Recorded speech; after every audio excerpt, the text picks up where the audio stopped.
Welcome to my channel! Learn with Teacher Annie!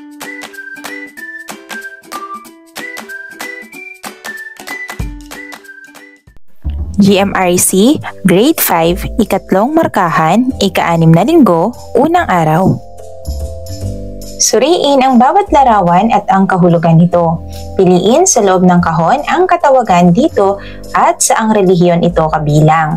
Isulat ang letra ng iyong kasagutan sa patlang bago ang bawat bilang.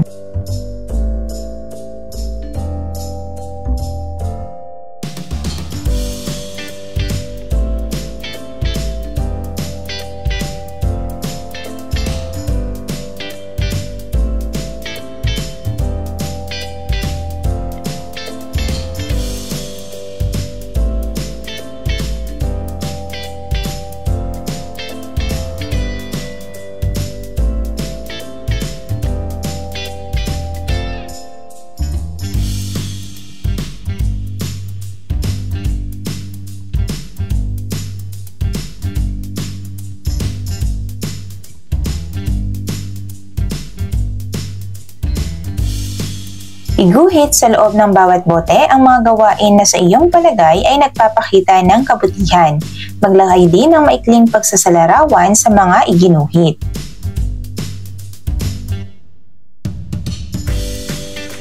Mga bata, paano mo mailalarawan ang gawain? Ano-ano ang iyong mga naging batayan sa pagtukoy kung ang isang gawain ay nagpapakita ng kabutihan? Sa iyong palagay, paano nakakatulong ang pananampalataya sa paghubog ng kabutihan? Ating talakayin ang mga iba't ibang pagsasanay sa pananampalataya o religious practices. Ang mga pagsasanay sa pananampalataya o religious practices ay malaking bahagi ng ating pananampalataya. Ito ay nag-iiba-iba depende sa relihiyon, kultura at tradisyon. Narito ang ilan sa mga pangunahing pagsasanay sa iba't ibang relihiyon. Una, panalangin. Ang panalangin ay karaniwang bahagi ng halos lahat ng relihiyon. Ito ay pagkikipag-usap o pagkikipag-ugnayan sa Diyos o mga kinikilalang banal na nilalang. Maaaring ito ay pribadong panalangin o pampublikong ritual. Ito din ay maaaring gawin ng mag-isa o di kaya ay sama-sama. Pangalawa ay ang pagsamba. Ito ay mga seremonya o ritual na isinasagawa upang magbigay pugay, pasasalamat at pagsamba sa Diyos o sa mga banal na nilalang. Maaaring ito ay sa anyo ng misa, pagsasagawa ng mga ritual na kasama ang awit, dasal at pagsunod sa mga panuntunan ng relihiyon. Pangatlo ay ang pagbabasa ng banal na aklat o mga kasulatan. Maraming relihiyon ang nagtuturo ng pagbabasa at pagsusuri ng kanilang banal na kasulatan bilang bahagi ng pagsasanay sa pananampalataya. Sa pamamagitan nito, naituturo at naibabahagi ang mga aral ng pananampalataya. Pang-apat ay pag-aayuno. Ito ay ang pagpigil sa pagkain o pag-inom para sa espiritual na mga layunin. Ang pag-aayuno ay karaniwang isinasagawa bilang pagpapakumbaba, paglilinis ng kaluluwa o pagpapalakas ng pananampalataya. Panglima ay pag-aalay. Ang pagpapakumbaba at pag-aalay ay nagpapakita ng pagsuko sa sarili at pagbibigay galang sa Diyos o kinikilalang mga banal. Ito ay maaaring sa anyo ng donasyon, pagtulong sa mga nangangailangan o paggawa ng mga gawain ng kabutihan. Pang-anim ay paglalakbay sa banal na lugar. Ang paglalakbay sa mga banal na lugar o pilgrimage ay karaniwang pagsasanay sa maraming relihiyon. Ito ay naglalayong magbigay ng espiritual na paglalakbay at pag-uugnay sa banal na kasaysayan o tradisyon ng isang relihiyon. Pang-pito, pagsasagawa ng mga pagdiriwang. Ito ay mga espesyal na pagtitipon o ritual na ginaganap sa iba't ibang okasyon tulad ng kapistahan, pagdiriwang ng mga mahalagang pangyayari sa kasaysayan ng relihiyon o mga sagradong okasyon tulad ng pagpapakasal, binyag at kumpil. Bukod sa mga naibigay sa itaas, magbigay ng ilan pang halimbawa ng mga pamamaraan sa pananampalataya o religious practices. Maaaring ito ay mula sa sariling karanasan o maaaring gumamit ng mga mapagkukunan sa internet. Pumili ng 2 relihiyon na ating napag-aralan. Ihambing ang mga pagsasanay sa pananampalataya ng napiling relihiyon gamit ang Venn diagram. Isulat sa mga bilog ang mga pagsasanay sa pananampalataya na likas o sa relihiyon lamang na iyong ginagawa. Isulat naman sa gitnang bahagi ng diagram ang mga gawain na parehong isinasagawa sa parehong pananampalataya.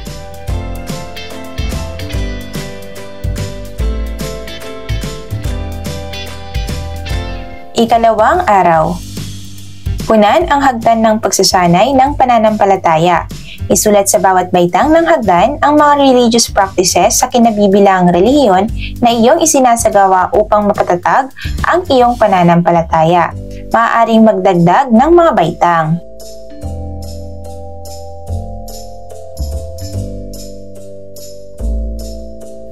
Paano makapagpapatatag sa iyong pananampalataya ang pagsasagawa ng mga pagsasanay sa pananampalataya o religious practices sa iyong kinabibilangang relihiyon? Mga iba't ibang pagsasanay sa pananampalataya o religious practices. Ang mga pagsasanay sa pananampalataya o religious practices ay malaking bahagi ng ating pananampalataya. Ito ay nag-iiba-iba depende sa relihiyon, kultura at tradisyon. Narito ang ilan sa mga pangunahing pagsasanay sa iba't ibang relihiyon.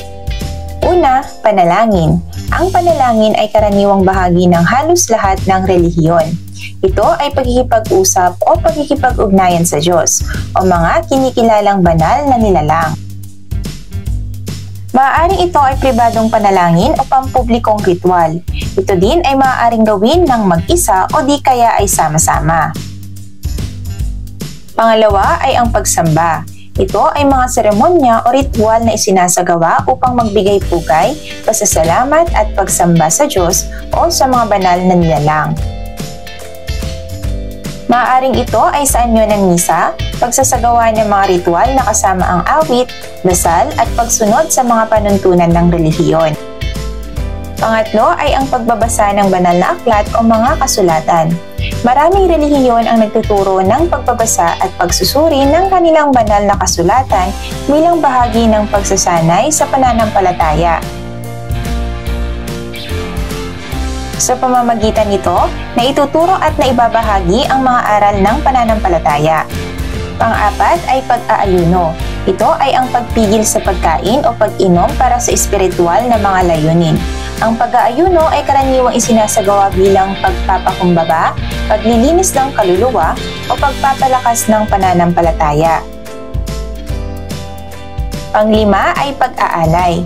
Ang pagpapakumbaba at pag-aalay ay nagpapakita ng pagsuko sa sarili at pagbibigay galang sa Diyos o kinikilalang mga banal. Ito ay maaaring sa anyo ng donasyon, pagtulong sa mga nangangailangan o paggawa ng mga gawain ng kabutihan. Pang-anim ay paglalakbay sa banal na lugar. Ang paglalakbay sa mga banal na lugar o pilgrimage ay karaniwang pagsasanay sa maraming relihiyon. Ito ay naglalayong magbigay ng espiritual na paglalakbay at pag-uugnay sa banal na kasaysayan o tradisyon ng isang relihiyon. Pang-pito, pagsasagawa ng mga pagdiriwang. Ito ay mga espesyal na pagtitipon o ritual na ginaganap sa iba't ibang okasyon tulad ng kapistahan, pagdiriwang ng mga mahalagang pangyayari sa kasaysayan ng relihiyon o mga sagradong okasyon tulad ng pagpapakasal, binyag at kumpil. Punan ang talahanayan sa ibaba tungkol sa sariling pagsusuri kung iyong naisasagawa ang mga pagsasanay sa pananampalataya sa kinabibilangang relihiyon. Ipaliwanag din kung bakit mahalagang maisagawa ang mga ito.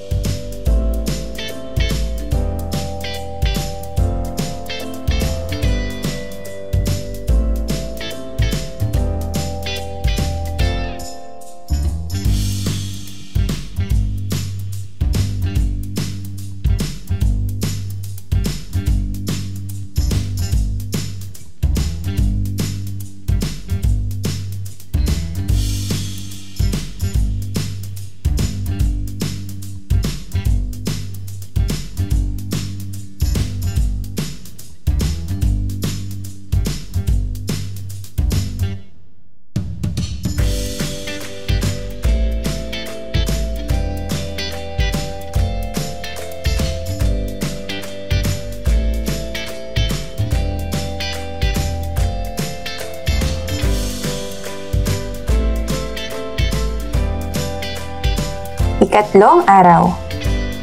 Suriin ang bawat larawan at ang kahulugan nito. Piliin sa loob ng kahon ang katawagan dito at saang relihiyong ito kabilang. Isulat ang letra ng iyong kasagutan sa patlang bago ang bawat bilang.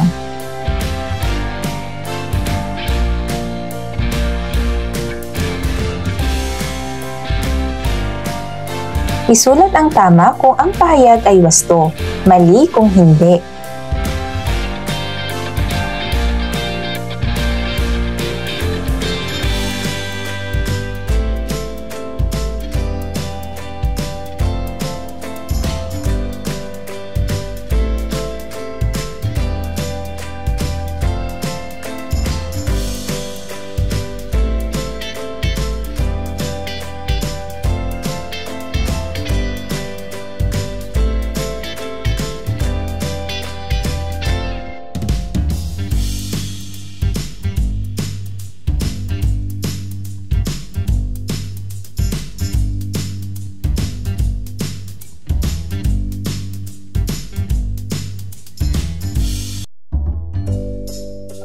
Bilugan ang mga letra sa bilang na 3 o multiple of 3 upang mabuo ang hinahanap na salita.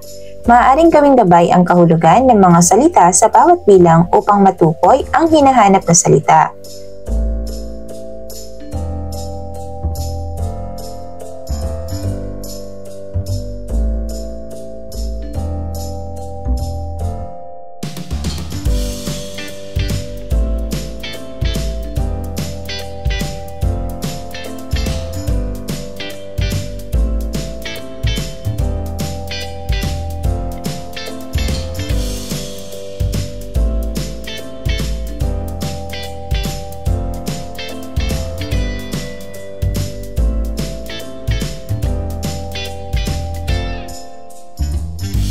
Mga paraan ng pangingilatis ng kabutihan. Ang pangingilatis ng kabutihan ay isang proseso ng pagsusuri at pagsasaalang-alang sa mga gawi, pag-uugali, at mga aksyon ng isang tao upang matukoy ang kabutihang na idudulot nito sa sarili, sa iba at sa lipunan. Narito ang ilang mga paraan ng pangingilatis ng kabutihan.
Thank you for watching! Also, don't forget to like, share, subscribe, and click the notification bell for you to be updated on our latest videos. See you on our next lesson. Goodbye!